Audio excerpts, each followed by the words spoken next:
America అధ్యక్షుడు Trump మన దేశం మీద పగబట్టినట్లే ప్రవర్తిస్తున్నారు.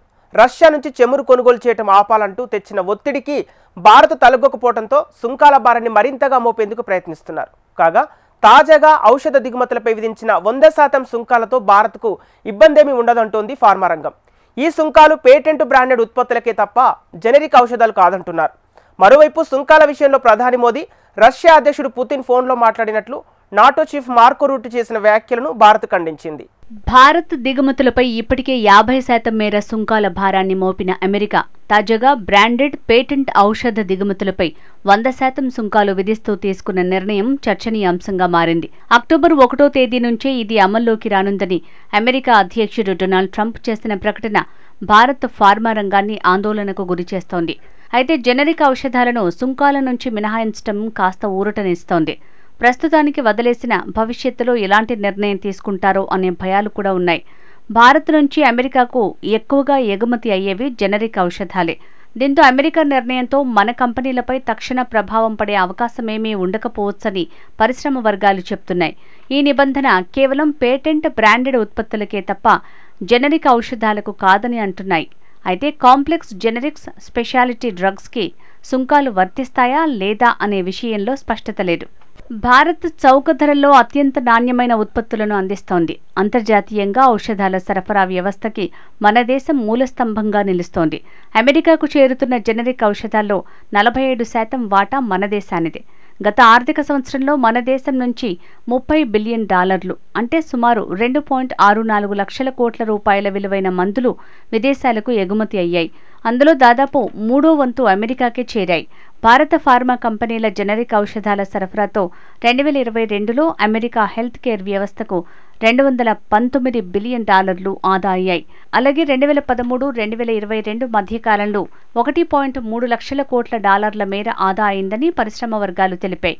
అయితే 5 ఏళ్లలో మరో 1.3 లక్షల కోట్ల డాలర్లు ఆదా అవుతుందని అంచనాలు ఉన్నట్లు పేర్కొన్నాయి. ఫార్మెక్సిల్ గణాంకాల ప్రకారం 2024-25లో అమెరికాకు భారత ఫార్మా ఎగుమతులు $30.4 బిలియన్ నమోదయ్యాయి. మన దేశం ఎగుమతి చేసే ఔషధాల్లో మెజారిటీ జెనరిక్ ఔషధాలే కనుక ట్రంప్ సుంకాల ప్రభావం మనపై ఉండదని ఇండియన్ ఫార్మాస్యూటికల్స్ అలయన్స్ IPA అభిప్రాయపడుతోంది.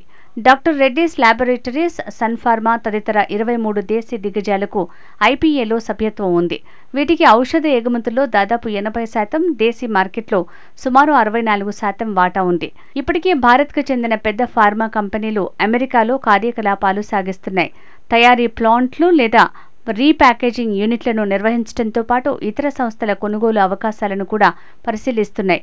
కొన్ని భారతీయ ఫార్మా కంపెనీలకు అమెరికాలో తయారీ యూనిట్లున్నాయి. అందువల్ల పరిస్థితులకు తగ్గట్లుగా ఏర్పాట్లు చేసుకుంటే సరిపోతుందంటున్నారు. కాగా భవిష్యత్తులో దేశీయంగా ఫార్మా పరిశ్రమ అభివృద్ధికి సవాళ్లు ఎదుర్కోవచ్చనే ఆందోళన ఉంది. ఈ నేపథ్యంలో మన కంపెనీలకు పెద్ద మార్కెట్లు అందుబాటులోకి వచ్చే దిశగా అమెరికా, యూరోపియన్ యూనియన్తో వాణిజ్య ఒప్పందాలను కుదుర్చుకోవడంపై మరింతగా దృష్టి పెట్టాల్సి ఉంటుంది. ప్రస్తుత పరిస్థితిని మన దేశం దీర్ఘకాలిక అవకాశంగా మలుచుకోవాలని ఫార్మా వర్గాలు పేర్కొంటున్నాయి. కొత్త మందుల్ని తక్కువ ధరల్లో ఉత్పత్తి చేయగల సామర్థ్యాన్ని సమకూర్చుకుని మరిన్ని దేశాలకు విస్తరించాలనే అభిప్రాయం వ్యక్తమవుతోంది. రాబోయే రోజుల్లో బల్క్ ఔషధాలు, యాక్టివ్ ఫార్మా ఇంగ్రీడియంట్స్ మందుల విభాగంలో పరిశోధన, అభివృద్ధిని అధికంగా చేసి కొత్త ప్రాసెస్లను ఆవిష్కరించాలని సూచిస్తున్నాయి. అలాగే సంక్లిష్టమైన జెనరిక్స్, పెప్టైడ్స్, బయోసిమిలర్స్ మొదలైన విభాగాల్లో కొత్త అవకాశాలను అందిపుచ్చుకోవడంపై కూడా ఇన్వెస్ట్ చేయాల్సి ఉందంటున్నారు. తద్వారా వీటి కోసం మనపై ఆధారపడక తప్పనిసరి పరిస్థితి కల్పించాలనే సూచన వస్తోంది. పెప్టైడ్స్, బయోసిమిలర్ ఔషధాలు, కార్ టీ-సెల్ థెరపీ, టీకాల విభాగంలో సామర్థ్యాలు పెంచుకునేందుకు ప్రభుత్వ తోడ్పాటు అవసరం. వాణిజ్య ఒప్పందంపై చర్చలు జరిపేందుకు కేంద్ర వాణిజ్య, పరిశ్రమల మంత్రి పీయూష్ గోయల్ నేతృత్వంలోని బృందం అమెరికా వెళ్లింది. అమెరికా వాణిజ్య ప్రతినిధి Jamieson Greer, America ambassador Sergio గోర్తో గోయల్ భేటీ అయ్యారు.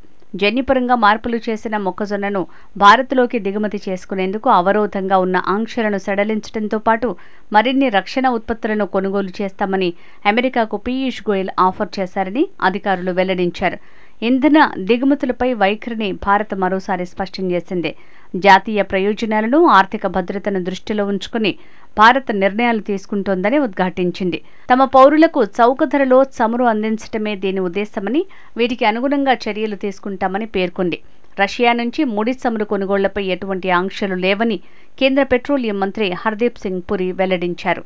అక్కడి నుంచి సరఫరాకు ఆటంకాలు ఏర్పడితే ప్రపంచ దేశాలు తీవ్రమైన పర్యవసానాలు ఎదుర్కోవాల్సి వస్తుందన్నారు.